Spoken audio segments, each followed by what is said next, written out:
Welcome, everybody, to a Delco Nerd Network Hot Take. Ladies and gentlemen, if you haven't seen a Delco Nerd Network Hot Take, well, a hot take is where a few friends get in a basement. We give our thoughts, we give our opinions on a TV show, a movie, or a game. Today, it's going to be a movie, and that movie is Joker, Folie, Deux. Here to discuss, as always, my partner in crime, the triple threat, Chris Trio. Gooch, I hope you're ready to share in this delusion with me, this journey that is Joker, Folie, Deux. It's definitely a way to put it, apt way to put it. It's definitely, the discourse has been a journey, but I am ready to take your hand and be led into this dark land. I love it. I'm excited. Yeah, it has really been kind of wild to watch like the dog pile on this movie. We do live in a society. We do live in a society. It's like everyone just got the message and was just like, just dump on Joker. And, I think for some legitimate reasons, but Gooch, I'm going to get right into it here. Sure, just because I'm actually excited to talk about this because this was like... I came out of the theater and I'm like, I'm actually looking forward to just talking to Trio about it because I think it's just going to be an interesting dialogue. Because that's definitely a movie that if we came out of the theater and just reviewed... I don't think it would have worked. Yeah. Yeah. We would have like grown in our thought process, I think, personally. For sure. Like stewing on that movie definitely helped. But yeah, go for it. Yeah, so I think I'm probably... It's not hard to be more positive than the internet on this, but I think I'm probably a bit more positive than the general consensus around this movie. I don't really know what people were kind of expecting out of this. I think a fair expectation was to not have a musical, which I think a lot of people are getting like kind of sidelined by. They have no idea. I don't think the marketing did a good job of conveying that, and I do think that is an issue on the marketing's part, and I think it's on purpose, but... Otherwise, I think I really did like this movie, aside from the musical element, which unfortunately is a large chunk of this. This is probably more of a musical, you said this coming out, than La La Land. Yeah, I would definitely agree. I mean, I think, I really like La La Land, but I would not say I'm a fan of musicals by any stretch of the imagination, and I love La La Land. But, La La Land doesn't have, a lot of, musical bits. There's some singing bits, but they don't go into full. They don't overpower. Well, they don't also overpower full-blown song and dance. But Joker, very often they are going into full-blown song and dance to a point where it overstays its welcome. We're getting to parts where it's the narrative is moving and we got to take 5 minutes to sing and dance about it, exactly. And then we'll get back to it. And cutting some of that down. And maybe cutting a little bit off of the movie, I think would have made it tighter because it's a 2 hour and 18-minute movie and it really doesn't feel like 2 hours and 18 minutes. It doesn't feel that way to you? It feels a little longer. Oh yeah, for sure. It just kind of drags. But I completely agree, Gooch. And I can't help but echo what you're saying with the things are getting going. Let's this is getting interesting. We're getting into Arthur's thought process. And I think Joaquin Phoenix does an amazing job in this, fucking fantastic. And then it just gets kind of ground to a halt by these musical numbers. How many musical numbers do you think La La Land has? Because it feels like there's probably 3 or 4 maybe. And then in this... full blown? Yeah, like where you're actually singing and dancing. Probably 2 or 3. 3 or 4. We might be way off, so please correct us in the comments if you want to. There's not many. There's one, me and Sebastian when they first meet and they're on the road and they're tap dancing. The End, which is a big one. The one where Mia's dancing with her friends... And honestly, so that was 3, right? I think there may be one more, but that's it. So that would be 4 if there were one more. There's other parts where they sing. Sure. But it's not... a full-blown... Yes. We're breaking out in a song. Yeah. There's a part where Ryan Gosling singing City of Stars on a pier, but he's just walking and singing, and it's 2 minutes. Yeah. So it's probably not this amount, but the fact that it feels like this is bad. It feels like there are 12 singing numbers in this. And they just really kind of take the momentum out of the film, but... From a narrative standpoint, I really enjoyed the movie. I thought it was a very interesting setup for the Gotham that Batman inherits. Gotham, at its absolute lowest point. You see Arthur in Arkham Asylum, and I think it's personally the shittiest and worst looking in way of I would never want to live here, and this looks like an awful abusive place. Arkham that we've ever seen. They're bringing out their piss pots. everyone's like shirtless. People are like manic in the hallways, and we see that a bit, definitely more in the Batman. I think that's definitely more akin to what we see here. But it's just an awful place to live in. All the guards are abusive. Arthur kind of started this thing that he can't quite get a hold of, and I mean he's been in jail for a few years at this point. 2 years. And you see kind of Harley come in and almost instigate him back into the Joker, or at least try to bring the Joker back out of him. And it's kind of that story of Arthur, somewhat not even being able to live up to that. The strongest elements of the film for me are the courtroom stuff, or is mostly the courtroom stuff. I think there's some great performances, especially when he does his like weird Southern lawyer thing. I do think that's weirdly funny. I think it's supposed to be Atticus Finch. So, if I had to take a guess. And Harvey's kind of got like a bit of a Southern twang when he's talking, right? If I remember correctly. I feel like he just has like a yuppie kind of way of talking. Like a American Psycho, New York Wall Street, right. Let's do coke on the bathroom thing. I'm the back of the a little bit toilet more kinda. Proper. Yeah, I just went Southern again. But I don't know. I think this does a very cool and interesting job of setting up a terrible Gotham that Batman can inherit. And I think the story of Arthur is an interesting character study and is absolutely a continuation of the Arthur that we see in the first Joker. And I don't know, a lot of people are talking about how it felt like Todd did this almost because he hates the fans and like he wanted to say fuck you and like he doesn't understand the Joker at all. And I just wholeheartedly disagree with that take. I think there are a lot of elements from the comics in this. Sure, they're approached in a different way. Like Harley, for instance, she's not a psychiatrist at Arkham Asylum, but she got a psychiatry degree. She is this kind of rich yuppie kid who is inspired by the Joker in the worst way and wants to bring that person back out of Arthur. And it ends up going terribly awry. And I don't want to get too much into spoilers at the end. I think the weakest part for me is the third act. And there's a transition point where Arthur kind of makes a turn, and that last moment in the courtroom doesn't really work for me because I'm like, it feels like we just jumped from this guy to this random other dude. And I think there are a few reasons as to why, but I don't know if they're compelling enough for me to make that switch, like that scene with Puddles, which was tough. Like that was very good. Definitely my favorite scene in the movie for sure. Absolutely. Like, you just Let me hop in here. Please give my thoughts and just kind of like go on to your points. I did like the movie, but I think it's got some glaring problems. One of them, being that the musical being too much and its runtime just feeling like a drag. It's drug out. Mm-hmm. I think this is a really much. I like it's a sequel like through and through. Like it really like requires you to have watched that first one and really like understand because it constantly calls back to it. It really just feels like a sequel, which you don't really see that often. Like for example, like Captain America: The Winter Soldier is not really a sequel to the first Avenger. You don't really need to watch that to like understand. I see what you're saying. For sure. I kind of like seeing the sequel, and it is really like, oh, it's not just like here's the next story. Here's Arthur's story. Continuation. Yeah. It's a continuation of that character study. And I would say more so a character study of Harley Quinn than Joker or Arthur Fleck.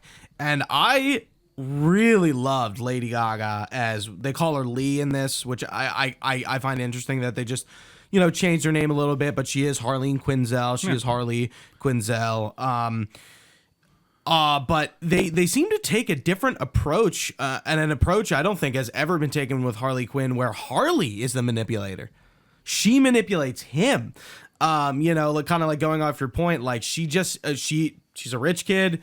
She has a degree. So, in the comics, for those who don't know, Harleen Quinzel is a psychiatrist who works at Arkham, and the Joker pretty much manipulates her. Twists her mind. That's the simple point of it, and then she becomes Harley Quinn.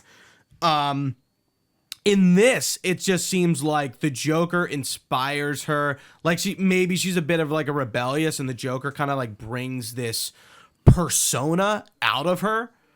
And she wants to like take that to the stars, but she needs him to do it. She can't really like seem to do it on her own. So she checks herself into Arkham and like is there to pretty much get to him.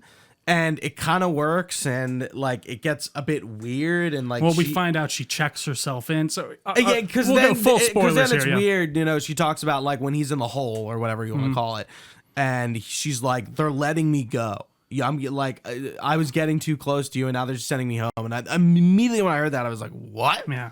That doesn't make any sense at all. You're in a state hospital, like what?" And this then was it's after like, she got what she wanted. She got him out on the front gate with her and got that picture, and then was like, "Yeah." yeah. Wow. So it like didn't make sense, but then they bring it around. And it's like, no, she was not in there. She was in there on her own volition, Yeah. so she could leave whenever she wanted. So, and she did something wrong. That being like tried to escape with him, I guess aid his escape. Also set fire to that B ward. Didn't seem to get caught for that, which was like weird that like nobody noticed there was like a fire going on. It's like the 70s, and everyone's crazy. right behind them.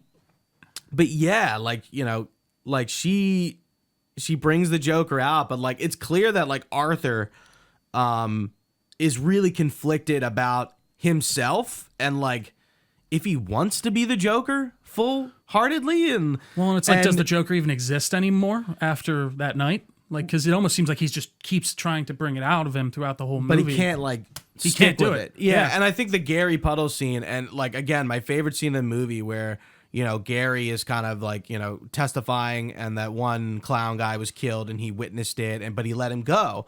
And you know, he's talking about how scared he was, and you know, like how genuinely fearful he was. But I think the real key part of that goes, you know, like he talks about how like, you know, he's a little person, and he's like, you know, everyone makes fun of me, but Arthur, you were the only one who didn't make fun of me. It was a tough scene. And he's like, yeah. you're like, He's like, why did you do this, Arthur? You were the only one who was nice to me. You were the only one that seemed to show me any shred of respect. right. And in him saying that, I think it really kind of like shatters the Joker. He sees what the Joker has done. He sees the product of what he's. No. I mean that Arthur is not the Joker. No, yeah. And it is proof that like at his core, like, you know, Arthur probably realizes he's a bit different, and he realizes that, you know, Gary is like a bit different and made fun of for his disability and the way he is. And he just doesn't make fun of him. But like, you think like the Joker, that wouldn't matter. No, for sure. You know, and I think it like pokes a hole right through the Joker being his like main persona. I completely if he agree. even has two different personas, because I like how they're like trying to figure out is like, you know, is this true? And you know, he's getting interviewed in the prison, and he's getting like prodded at, and like clearly like, you know, that reporter is trying to like get a rise out of him. And even the lawyer's like leading him. She's like, did you black out that day? Did you do like Right, she's really trying to guide him in the way that she wants him to go. She wants to talk to the Joker. She even says it at one point. She's like, is the Joker here now? Can I talk to him? Oh, like the lawyer, the one that's helping. No, him. she's not a lawyer. It's the psychiatrist. No, I'm talking about the public defender when she's. Oh, that's right. When they're doing the interview. Right. Yeah. But that's also after, you know, the lawyer's trying to, you know, get this insanity defense for him, because I think she does genuinely feel bad for him, and they explore all those elements in his past that, you know, traumatized him between the sexual and physical abuse from like when he was a young child. Mm-hmm. But yeah, I do think the dynamic of Harley Quinn and Joker being switched up here is probably one of the more interesting ideas here. I really liked it, and I knew we were gonna get a different take on Harley. Like I knew Lady Gaga was not gonna be the Harley we've known for so long. And you know, they don't really like, she doesn't like go full bore with like the makeup and like the outfit, but I think like it like kind of suits its purpose, and kind of by the end she is the driver of the movie. And then, you know, it's kind of interesting where like it, you know, like he kind of like gives up, and like she gives up on him, and like I'm curious if the pregnancy was even real. I mean, dude, she definitely fucked that guard to go see him. I think. You think? That's what it felt like to me. She's like, the guard let me through. Right. I'm getting out. It's like, why else would he let? And in this terrible, awful, grimy universe, that's where at least my terrible head goes. But yeah. I think there is an interesting element to this and it's not new. And I think this is part of the Joker comics in many different iterations. And that's why it kind of annoys me when people are just like, Todd didn't even fucking understand the Joker. He doesn't even know this guy. Like, the Joker turns into more of an idea. and more of an emblem of something that will continue on, that Arthur instigated that one night and never is able to recreate himself, but he created this image of this anarchic entity that ends up almost being translated into this new person and became bigger than probably the Joker ever was. Yeah. Well, and the movie, we get a few shots towards the end where that parallel him coming down the steps as the Joker doing the dance, but now he's coming up as Arthur defeated. Yeah. We get him going into he's arrested by the police officers and like being escorted out of Gotham while Gotham is, going haywire. The Waynes are killed. All that shit's happening. The fires are being lit. And in this, it's a cloudy day, and like his followers, if you want to call him that, the people he inspired are like just kind of found him, trying to get him out, and he's just kind of running away from it, and he doesn't know. Well, that's after the bomb goes off, right? Yeah, and he's like, he finds that one guy who's like, oh, like you're him, and he's this is after the point where he kind of comes out, and I kind of like how they even address it. You expect him to give this closing argument as the Joker and like give this big rousing speech, and he's just like, he dressed up as the Joker at this point, fires I'm not the Joker. Lawyer, defends himself, and it's like, what is going on here? You think the Joker's really gonna start coming out? Yeah, and he just realizes he cannot do it. He doesn't have it in him. Whether he did before or it was a fluke, it's gone. And I've seen some people insinuate that stuff with the guards was beyond physical, that it went into sexual abuse. And the guards were sexually abusing Arthur Fleck? So that part where he comes back after he has his kind of first Joker moment, and they're like, you talked fucking... And they're like manhandling him. Yeah. Tearing him down and throwing him in the bathroom. And I was like... It's funny because in the moment I had like a weird fleeting thought. I'm like, what just happened there? Yeah, I can buy that theory. I didn't necessarily think that, but I can see why people would think that. Yeah, I thought about that. I'm like, oh, like what did they do? They beat him up, or did they like what happened? Rape him? Yeah, exactly. What happened here? And I think that, and I think that's like the point. It's supposed to make you think, more like, what did they actually do to him? And he also hears his buddy who's been like up for him the whole time get killed by the guard after he's thrown in the cell. Yeah, I don't even know if I'd call him his buddy. I would just call him another Joker. Sure, I would call him like a friend. Like he seemed to like Arthur, an indoctrinated Joker person. Well, sure, he's a crazy person, but he seemed to be someone who was defending Arthur regardless, and like he got him killed. And it's another moment where Arthur is realizing that his actions have consequences, and the whole movie starts out with that cartoon scene, which I thought was kind of odd, and I didn't feel like, didn't do much. Well, it just was like, all right, this is what happened in the first movie. I get it. The idea is Arthur has this shadow self who does all this terrible stuff, and he's the one who is left to take all the blame once it's gone because, he's Arthur. Right. Again, it's that, the dual personality thing. Right. And, by the end, Arthur says that it's not there. And I think a lot of people had a lot of issues with this. It seems like, in the comments and the reactions to the movie, and even with the way he ends up getting killed, that really didn't annoy me that bad. Like when I was coming out, like that whole ending part was not like my main issue with the movie, and that seems to be a main issue that a lot of people are having. I think like, as DC fans, I think we understand that there are interpretations of the Joker, and there have been. This happens in Gotham. Yeah, that's what very much so, where there's somebody two versions, inspires. Right? Yeah, there's a few different versions of the Joker in that, but like the first iteration inspires other people to be the Joker. And he's getting like a score, he gets a visitor, he's back in prison. He is found guilty of those 6 murders, not just 5, the 6 being because he mother. Confessed to his mother, which was interesting. I didn't realize they didn't know about that at least when the movie started. Right. And then they eliminate that. There's that explosion at the courthouse, and he still end up getting arrested. I thought Harley was gonna kill herself, or like they weren't gonna go back to her, but she ends up basically being like, I'm better than you, and I'm like the joke. Like I don't need Arthur Fleck. I need the Joker, and I can just use the idea of the Joker. I don't need for myself. Yeah, right? for myself. Yeah. So she even says something about like that show business or something, which I thought was kind of like funny, like a very poignant. Yeah, and he gets back in jail, and one of the guards who definitely was setting him up seems that way. Yeah, he just walks away. Yeah. Like that guard does not stick around, and that guy who you see I think he has one scene where he is sort of, he says something and he's a bit front and center, and in the way he's like So laughing. I watched Dan Merle's review, and he said that he watched it a second time, and he said when he went back the second time and like paid attention for any earlier scenes with him, there was one where they said like he's getting like they're talking about that specific patient. They're like he's getting worse. He just keeps laughing all the time, and he won't say a word. Or something like to that effect. Okay, yeah, because I saw him. Yeah, Like, you I was definitely like, oh, you yeah, see him I've in the seen this background guy. in a bunch of scenes for sure. Yeah, yeah, and he tells him that joke, and then he you get what you fucking deserve, and he just like shanks him with a ship, and the Joker's dead, but this guy becomes the new Joker. We see like very At least that's blurry. what's insinuated for He's sure. slitting his mouth open for the smile. So you don't even which, you just hear that too, which is the right, worst part. and you kind of see it like blurred up, but it's like zooming in on Arthur, And so then he's it's- laughing. So it's kind of going out of frame. Yeah, very reminiscent of like Heath Ledger. Yeah, for sure. For sure. And I kind of like that. I think. But The Gooch, this Joker's isn't an interesting Gotham. character, and we haven't brought it up, but we got to go back to the elephant in the room of we're doing the Joker without Batman.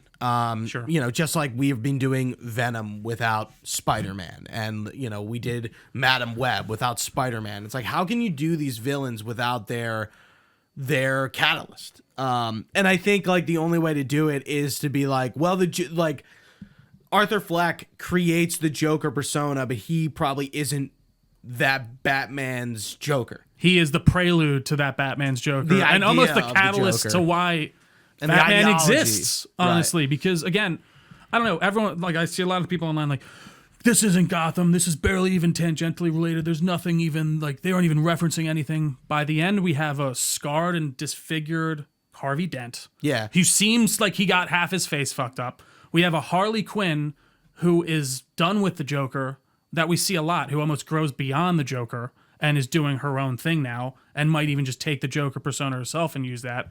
We have Gotham in an absolutely awful state. People are rioting. There's clowns everywhere. They just blew up the fucking courthouse. I would never want to live in that city in a million years. This is ripe for a Batman setup. And I Right. think this works as an origin story for the Joker and for Gotham in and of itself. I think this is a better way of doing what Gotham did in a lot of ways, aside from the musical element. And it's sad because that is a large element of this. And I don't think they should have removed that completely, like you were saying. I think if you limit that to one or two numbers, it's much more effective. I don't and really works necessarily well. think they should have removed it, but I'm just saying if you did remove it, you would have gotten a tighter movie. I think it would have been tighter, and I think a lot I think more the people musical would have been component excited. is cool because you are seeing inside Arthur's mind, and again, we are doing this.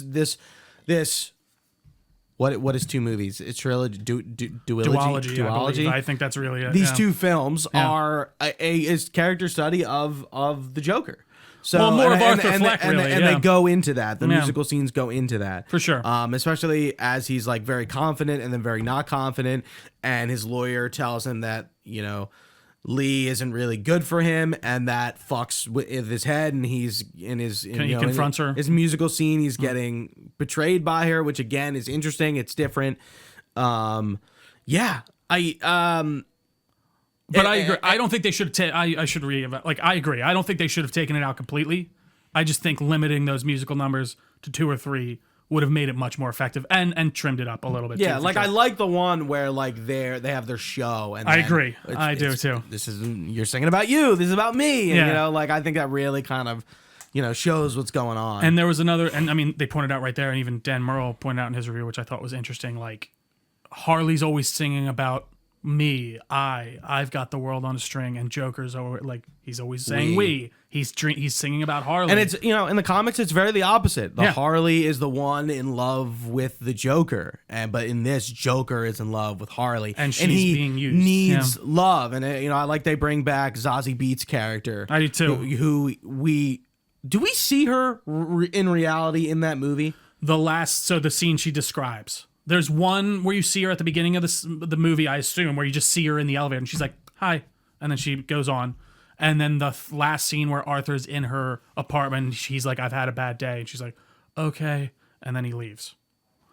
Right. Okay. Yeah. Okay. Yeah. So that's it. She describes that in the courtroom scene, bringing too. her in, and the fact that Arthur created this fantasy around his neighbor. Yeah. She you had know, to flee it, basically. Yeah. Right. Basically, kind of like backs up, like he's lonely and he's looking for love. Yeah. Essentially, to like fill that void. And there was that moment where she's talking about like what his mom said about her, and he has a realization that she was just he has a realization that she was just lying and a true piece of shit. I mean, she was obviously abusive along with the. Do you still think that Arthur is Bruce Wayne's bastard son? Do you buy that? Because remember that being a big thread. I can't remember what I thought when we first did the review. I think it's. Yeah, I was meaning to watch actually our original review, which I'll link to at the end of this if anyone wants to go check it out. But I think it's sufficiently ambiguous. I would say there's a chance of it because I think she actually did work for him. I feel like that's confirmed at one point in the movie, but she's so insane that you can't tell. So I would lean towards no, just for my own headcanon. I would lean towards the theory. The possibility is interesting. I lean towards that. Absolutely. Whether it's true or not. But there is a lot less Batman stuff. I mean, we've talked about Harvey Dent a few times, but like I don't really think there's much to say. No, he's the Attorney General. Right. Yeah, he's the District Attorney. Oh, right. Sorry, and DA. Yeah, and it doesn't feel like he's anything more than that. But it is cool that, like, he is the one representing the people of Gotham, or the state of New York, right. in this case. I think that's kind of it, all I want to say on the movie. But, I did want to get back to the conversation of this movie because, it's exhausting. I really think even with video games, which we're going to talk about in our next podcast that we're recording today, let's talk about PlayStation. There's a lot been going on with PlayStation that's been negative. And I think just the general discourse of fans is absolutely appalling and abysmal. A movie can be bad. I just feel like there is this like lynch mob that goes on, and I use that very carefully, right? Like a lynch mob that goes on when stuff is bad, that like we need to fucking it's a dogpiling in the streets and like display it like it's like for all to see, that it's like that we're making some sort of point. There's almost like people are reveling in it to a degree. Like I don't know. I agree with you 100%, Gooch. Like it's exhausting is the exact word that I would use. Silent Hill 2 remake has just come out. It's in the early, like if you pre-ordered the deluxe edition, you got it early. And that was a game that was like, if it was bad, which it doesn't seem to be, it seems to be getting some good reviews. Overwhelmingly good reviews. Would have happened, and again, would have been lynched up, and like people would have made an example of this and stuff like that. And I keep seeing reviews. It's like it has similar box office opening to Morbius, and it's like lower than the Marvels, and I'm just like, Joker came out in 2019, and I'm not going to pretend like I remember what was going on in 2019 in our society, but it's 2024. We just had some like school shootings. I think we're in a little, maybe we as a society, like the Joker is just not what people want to see. Maybe people don't want to, like, I talked to, like, we went to go see this movie. My sister came, which was like a first time thing. But like, I think Kathy, like, she's like, I asked her, like, hey, do you want to come see Joker? And she's like, she gave me like a weird answer. And I was curious. I'm like, is she bothered by it? Like, we didn't really talk about it, but I was curious. I was like, yeah, like, is that like, just like, she's a teacher. Sure. So like, I'm like, what does the craziness of like, the anarchy and like, what the Joker is and like our society, does that have something to do with people not wanting to see it, or maybe being more negative towards it, or not really wanting to be receptive of it?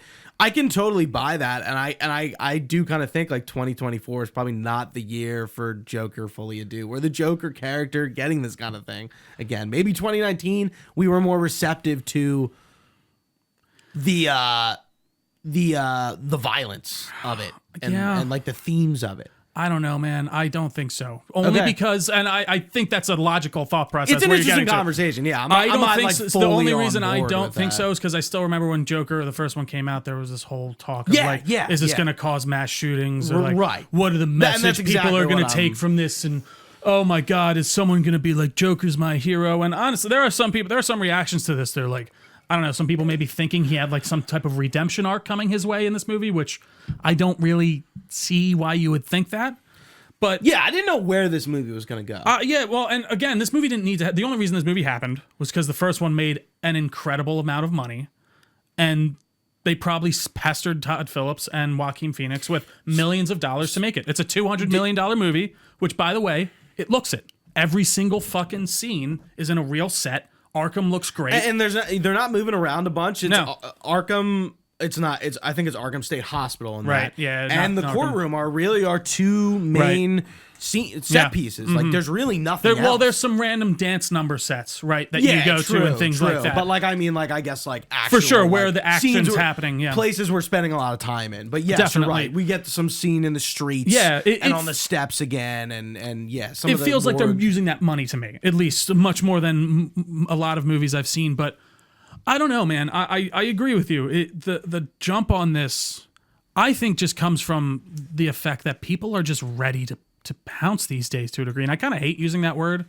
And Pounce? I don't, like, Why? Because it feels like sensation. Like, I don't know. I feel like people use that when you're calling out a legitimate issue. You know, like, No, what? I think it's a pretty apt way to put it. I think people are pouncing. Well, if you have a negative opinion, people pounce on you. If you have a different opinion to what yours is, people are ready to pounce. If you're right. If you have a different opinion from what the normal, no, for sure. Don't do that. It's more from like what the overarching, I guess, thought process. Like Outlaws, for example. I'm a big champion in that game right now for many reasons. The initial conversation around that just felt like everyone just ready to chomp at the bit because it's something that people don't like right now a lot. It's two things, actually. It's Ubisoft and Star Wars. You could not have a more cross-section of things that people fairly hate right now, and for many reasons. And I can't disregard a lot of those reasons. But when it comes to something like this, I think it's just more that people see that it's getting negative reviews, and they're like, oh, we can get in on this. We can just feed into this negativity. We can make money off this negativity in some way. Let's make some toxic tweets and some negative tweets. Let's get some engagement. Well, and when you go to a YouTube channel and every single video is just negative, or just framed in some negative way, I'm just like, man, how can you even have like a fulfilling life right now? Like, I feel like I'd just be so annoyed all the time. But that's a whole separate conversation unto itself. I think this movie has a lot of strong points. I think it does understand the mythology of Joker and Gotham. I think it actually, weirdly, in a way, has more to do with Gotham than even the last movie, in my opinion, in how it sets up Gotham for what could possibly come down the road. Sure. But Which won't. I mean, we'll never see this universe again. Right. But there is ample reason for Batman to show up in this universe. You know what I mean? Did you see the behind the scenes DC stuff about this movie? I did not. Oh, what? When we were talking about how the new Peter Safran and James Gunn didn't have anything to do with this, really?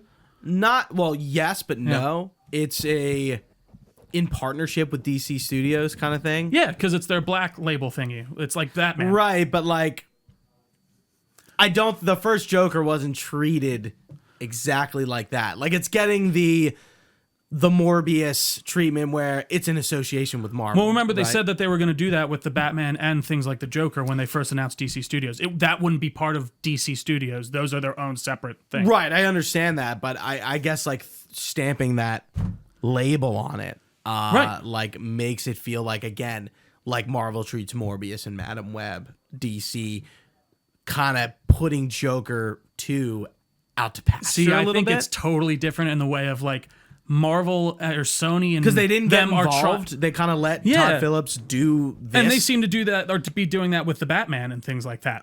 And they said that they were. But again, do that. These two things happened before Gunn and Safran took Correct. over. So I think they're doing the right thing of. And same with Superman and Lois. Yes. Which starts tomorrow, which is going to be interesting to see how that wraps up. Exactly, but I think this completely lines up, and I think they're doing the right thing of making sure this is branded separately from the DCU. You don't want two of the same brandings on that and this because they're two separate things. They're both DC I saw those headlines and I'm just like, something else for people to be negative about. I agree, but I think that's why I'm bringing it up. Sure. I think that's the most disingenuous read of it because you know what Sony does with that Marvel logo? They're not trying to disassociate with Marvel. They're trying to ape off of Marvel. They want the Marvel of it all. They want to confuse you into thinking it's part of the MCU. This is being like, no, this is on its own. It's completely separate. I'm sure we'll see the exact same thing with the Batman Part 2. And the reason we didn't see that with the Joker was because it was when it was under completely different management and they had no fucking clue what they were doing. Everything was just part of DC. I don't feel like we're seeing that with the Penguin, though, with the show. Does it come up with the logo like normal and stuff like that? I'll have to pay attention when I watch it. So if it does it say like in association with DC or like I'd be curious. Again, I'll have to pay attention. So maybe that would lead me to draw more inferences from it then. You know what I mean? Mm-hmm. But I don't know. I personally don't read much into that. But again, it's going to be something that people will pick up on. And you know, I feel like I just spun that news in a way that's more positive. Whereas you can take that news and be like, well, this is a negative. They're just trying to put this out to shit. They don't give a fuck, blah, blah, blah, blah. And, you know, you can think that. It's fair enough. But I definitely don't. You think this movie's going to flop? It is. It has. Okay. Yeah. It unfortunately has. And, you know, I don't know what else you could have done about it. It's wild to me to think that they maybe didn't see this coming. I mean, they didn't, you know, do any showings for it apparently and stuff like that. Yeah, they did not screen test it, which, you know, was funny. I watched a video essay on Ang Lee's Hulk, and they did not test Ang Lee's Hulk either, which I found interesting. And I mean, it kind of makes sense to me because the which first is one very unheard of. It's very rare, and the only reason that he was able to do that was because this is how I'm sure it happened. Todd Howard, Joaquin Phoenix, they said it before. They were Todd Phillips. What did I say? Todd Howard. Todd Phillips, Joaquin, they were not going to do a sequel. Yes, I agree. But then it made, I think, financial sense. It was like an insanely small budget, like $80 million, I want to say, and it made $1 billion. An insane return on investment. So they kept prodding Todd and Joaquin. He won an Oscar. Yeah, you know, which is funny. I forgot. A few Oscars. I think the music won some Oscars too. They kept prodding Todd. They kept prodding Joaquin. They were like, "Want that? Oh, is more money? More? And then suddenly they hit a thing, and they're like, "Okay, we'll take that." And then Todd was also like, I'm doing whatever I want. I don't want any notes. I'm going to make the film that I want to make. And that's the contract. If you want me to do this, follow it. And they were like, okay. And he made what he wanted to make. And again, this happened before Gunn and Safran. Sure, yeah. And this was around Zaslav. No, I think yes. Oh no, I'm sorry. It did. I didn't mean that as like sure. Yes, you're right. You're correct. Yeah. So like by the time they came along, this was Zaslav though. I believe this deal has already been made, and he's off doing, filming. And Todd even said in the one interview, like, this is more of a Warner Brothers movie than a DC movie. And this was all, who's the guy who's running it now? Warner, the guy who keeps canceling movies and stuff that everyone hates. I can't remember the studio head for WB right now. David Zaslav. Yeah. If he thought this was even a sort of a chance of happening, he would have canned this movie and taken that fucking tax right off in a minute. So that really, in my opinion, that's what his, like, record has shown me at least. So I really don't think that they saw this coming. It's sad to me. I do think this movie is not nearly as big of a shit show as I'm seeing people talk about it online. I would agree. I think it's being unfairly treated in a lot of ways. Agreed. I would recommend it with the caveat of maybe you won't like it. I don't know. Apparently a lot of people aren't. I don't know. You know, and like, would I recommend people go out to the theater to see it? I don't know. I don't really think so. I just don't feel like it's a movie you really need to go out and see, especially like I saw like the IMAX ads for it. I'm like, why would you want to go see, like, why would Joker 2 be the movie you want to be like, I need to see Joker 2 Folie Deux in IMAX, you know? It's just, I'm like, I don't cost more money. Yeah, they just want to sell yeah, I agree. Yeah. Like if you bought IMAX tickets, I would have been like, why? Yeah. Like, why'd you do that? Yeah, there's no reason to. Yeah, a very interesting film in my opinion. I'd like to think that this is going to get more credit in the years to come. I would hope so. Maybe as it gets revisited, because I do think it's a solid DC story that's much more adult oriented in tone. I honestly think, if anything, we'll just kind of move past this and it'll be forgotten. So like Madam Web has been. We've moved past it. But this is so much more wild. And it's a joke in behind us. If you think this is even nearly as bad as Madam Web, you're insane. You have to get your brain checked. I don't know what to like. You're clearly not a I just don't know. A reputable opinion of any consequence. It's not even a thought process. And I think honestly, it's because this is a little slow and it's very dialogue heavy. Yeah, there's not a lot of action. There's like maybe 2 or 3 action pieces. And if I'd barely even call them action pieces, Right, like faster paced moments. Drama. Yeah. It's a character study. It's a musical. It explores the mythology of why someone like the Joker, or like the idea of the Joker, comes into existence within Gotham City. I think it's interesting enough on its face. Sure, I could take or leave a lot of the music, but it's really has grown on me, especially in these past couple days of thinking about it. So, well, it's good. I actually was kind of scared you were going to be negative. I see. Yeah. Especially I'm on with everyone. As I saw you in the Discord talking about it, I'm like, oh no, he turned. No, I did. Well, no, compared to how we came out of the theater and we were talking. Really, I was just annoyed about the musical aspect because I do think that is and Dylan and I were talking about this in the group chat, and in the Discord, and I totally respect where he's coming from, and I think he's making a lot of sense that like maybe it's on the audience to look this up and figure it out. But I don't know, man. Like if you can't tell from just the trailers on your own, and you saw Joker, which was just this drama last time, I wouldn't have been expecting a musical. I wouldn't have even thought to look up like, is this a musical or is this a different genre of film? I mean, like maybe Lady Gaga being in that would kind like of tip you a little bit, maybe. But yeah, like, right. My girlfriend didn't know. I told my coworkers in our group chat, and they're like, "It's a musical," and like, no. If it's a mass misunderstanding on the level that it feels like it is, again, that's an error on the marketing side, in my humble opinion. But that's my biggest issue, and that's kind of why I was griping in the group chat more than anything. And people, if you went to go see Discord, I should say, Joker, Folie, Deux, please let us know in the comments what you thought. And if you enjoyed this podcast, definitely leave us a review on the podcast service you're watching. Give us some 5 stars. Don't give us the 1, but I don't know. If you give us a 1, like, let us know why. Yeah, no, I'm of the mind of give the review that you want to give and give the actual feedback that you think is needed, of course. But would I like the 5-star? Yes. But Tria, please close the curtain. Sure thing. On this review, this hot take. Will this Folie Deux? Guys, what does Folie Deux mean? A shared delusion. That's why I kept saying that. Oh, did you know? Oh, you did seem. You were like, why does he keep saying that? That's funny. Yeah, a delusion or mental illness shared by 2 people in close association. You just had that up? Well, yeah, because it was from last night. I was looking it up. It was on my thing. I didn't change my screen. Anyways, thank you all so much. If you've been watching with us, I should say live on twitch.tv/Delco Nerd Network. We really appreciate your time. You can find this podcast anywhere podcasts are found. Just search Delco Nerd Network on your platform of choice. We have a Facebook page. We have a Discord channel. All that good stuff will be linked down below. We're on all the social media pages as well, at Delco Nerds, on everything with an @ sign.